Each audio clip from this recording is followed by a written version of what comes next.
If you want to learn how to hit high notes with power, you've probably heard that you need to learn mixed voice.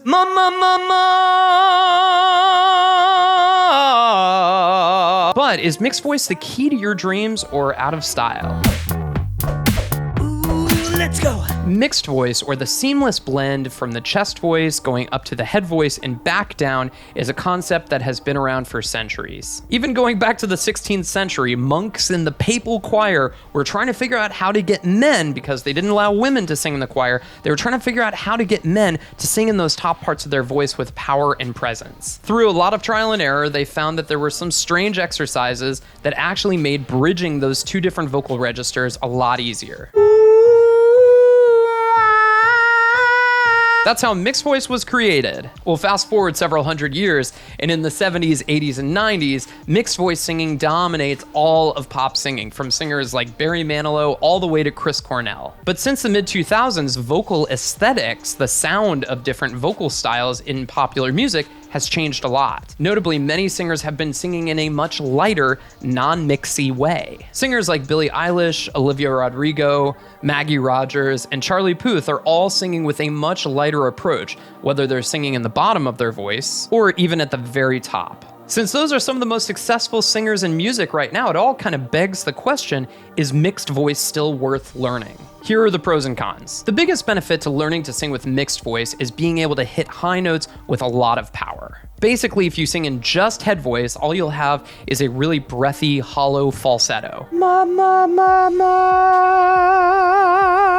Or if you just push with just chest voice, you're never gonna make it up to those notes and your voice is always gonna be strainy and flat. But if you wanna sing powerfully, belt out those high notes, and have control over your voice, mixed voice is a requirement. But unfortunately, and this is the major con, is that mixed voice takes a long time to develop, and that means money. When students ask me how long mixed voice takes to learn, I'll tell them anywhere from 3 months to 3 years. And with lessons being expensive, that's a big investment. Unfortunately, no matter who you are, mixed voice takes a long time to learn, and it can be really difficult at first. And music has changed a lot since the 70s, 80s, and 90s. Singers like Freddie Mercury and Steve Perry are no longer the desired sound for many producers. So if you've got the raw talent, the songwriting and producing chops, what's in it for you to learn how to sing in mixed voice? Is it important for you to learn how to sing with that perfect blend from the chest voice all the way up to the head voice and back down?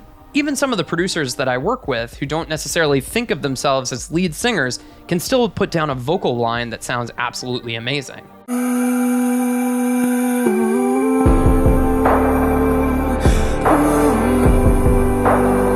Whenever they need to sing high notes, they'll just sing in a really light or breathy falsetto, and they'll use tuning software like Auto-Tune or Melodyne to fix the pitch. If you have a really nice sounding vocal tone and pitch correction software, do you really need to learn how to mix? Well, that kind of depends. The next big benefit to learning to sing with mixed voice is how much control it gives you over your voice. It's very difficult to get that perfect blend between chest voice and head voice, and so most singers are gonna have that nasty vocal break at first. The amount of vocal control that you get when learning how to sing with mixed voice is absolutely astounding. Here are some of my fellow teachers singing. And I feel that you do inside.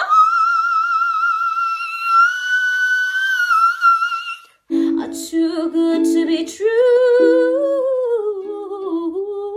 And would it be alright if I pulled you closer?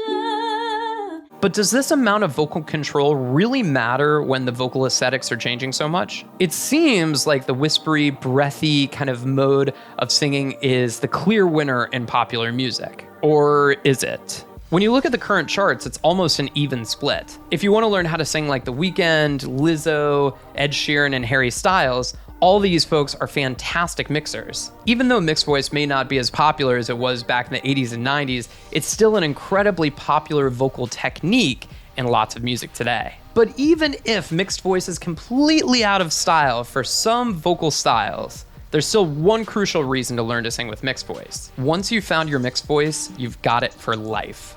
Once you make that incredible connection between the different vocal registers, it is so much easier to find it again and again and use it whenever you want. The goal of mixed voice training should not always be to mix, but rather to have as many tools in your vocal tool belt as possible. For example, if you sang The Scientist by Coldplay with a full mixed voice, the song kind of loses something. Nobody said it was easy. That song is built for falsetto. Or if you wanted to sing Reckoner by Radiohead with a full head voice, you could do it, but I think the song still loses something.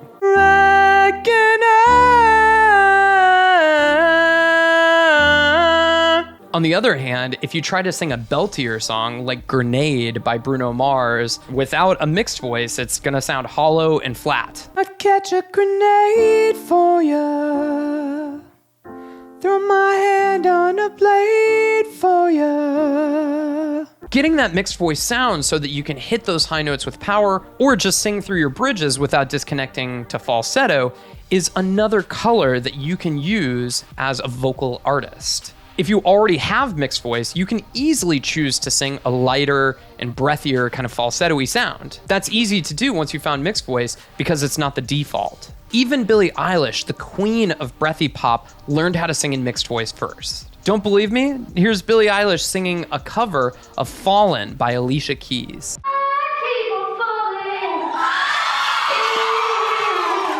Now this is when she was younger, so it's not like she just woke up one day and forgot how to sing in mixed voice and then started recording with her brother and selling millions of albums. Billie's breathy singing is a choice that she has because she learned how to mix first. But in a competitive field like singing, you want to have every advantage you can possibly get. That includes singing in mixed voice and being able to turn it on or off at will. To really get control over your mixed voice, here are 5 exercises with scales you can practice every day to develop it.